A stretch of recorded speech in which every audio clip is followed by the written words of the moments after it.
In this lecture, we will review persuasion, attitudes, and behavior. Given that persuasion appears in every corner of social life, it is important to understand this direct form of social influence. So, let's start with the basics. Persuasion refers to the ways in which people try to change someone else's mind by changing his or her attitudes. Now, attitudes in itself are evaluations that range from positive to negative. People can have attitudes pretty much about anything in our social world, ranging from consumer products to people themselves to social issues. Because people's attitudes often predict how they intend to behave, the goal of persuasion is to change attitudes in the hope of eventually changing their behavior. The Elaboration Likelihood Model proposes that a persuasive message can influence attitudes by two different routes, depending on a person's motivation and ability to think carefully about the message. So then, why do people take on one or the other route? Well, according to the ELM, the key factors are the individual's motivation and ability to think deeply about the message. When motivation and ability to process the message are high, the person will usually take the central route. But when the person lacks either the motivation or the ability to process the message, he or she will be more likely to take the peripheral route. Now, when people have the mental resources to think carefully about the message, they take the central route. When people are cognitively busy, they then take the peripheral route. So, attitude change produced by central route processing is more durable and resistant to other influences. So let's go over some characteristics of the source. The power of a message to influence attitudes depends, in part, on who is delivering the message or its source. So, credibility plays a huge role in characteristics of the source. First, credible communicators are both expert and trustworthy. Legitimate expertise persuades through the central route. The appearance of expertise persuades through the peripheral route. Now, communicators can be persuasive when they are attractive, even if their credibility is low. This is according to research.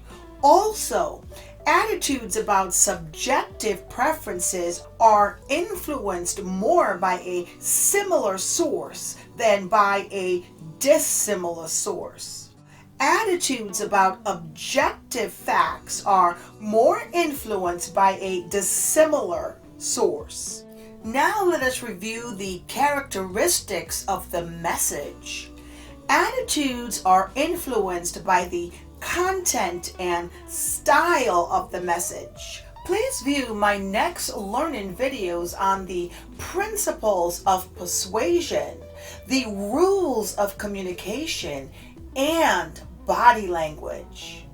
So let us review what makes an argument strong or weak.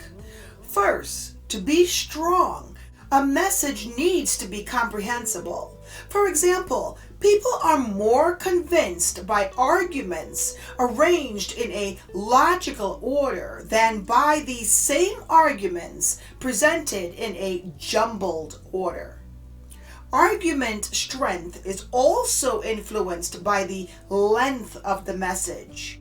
If the audience is taking the peripheral route, longer messages tend to be more persuasive than shorter ones. So, in regards to what changes our minds, remember, the message has to be comprehensible. Confident thoughts about the message must be conveyed. Also, vivid instances that connect with personal experience and the order in which competing arguments are presented as they relate to the timing of the overall situation. Now, let's review what creates an effective emotional response. Learned associations with positive stimuli. The need to maintain consistent ideas about related people or things, and thoughts of death. Although unconscious thoughts of death create the need to boost self-esteem and may result in unhealthy behaviors, these are all ways to create an effective emotional response. There are instances where resistance to persuasion is present. Remember, resistance is not always futile. Awareness is one. If we're aware of a persuasive appeal, we're better able to resist it. In regards to motivation, reactance theory explains why people resist persuasion attempts that infringe on their freedom.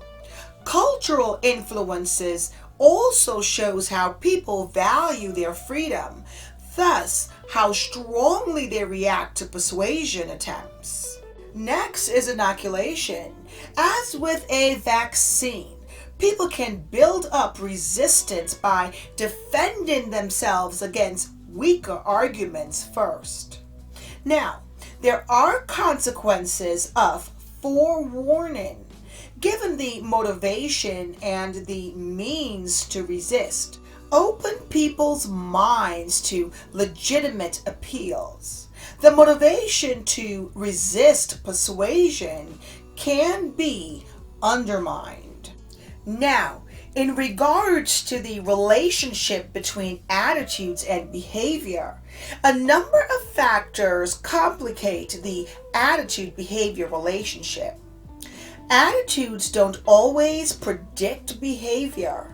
Remember, attitudes may not reflect gut-level feelings, and one attitude may be trumped by other attitudes. Also, factors affecting the attitude-behavior link, such as attitudes that are directly relevant and better predictors of behavior. Self-presentation may mask the influence of attitudes on behavior.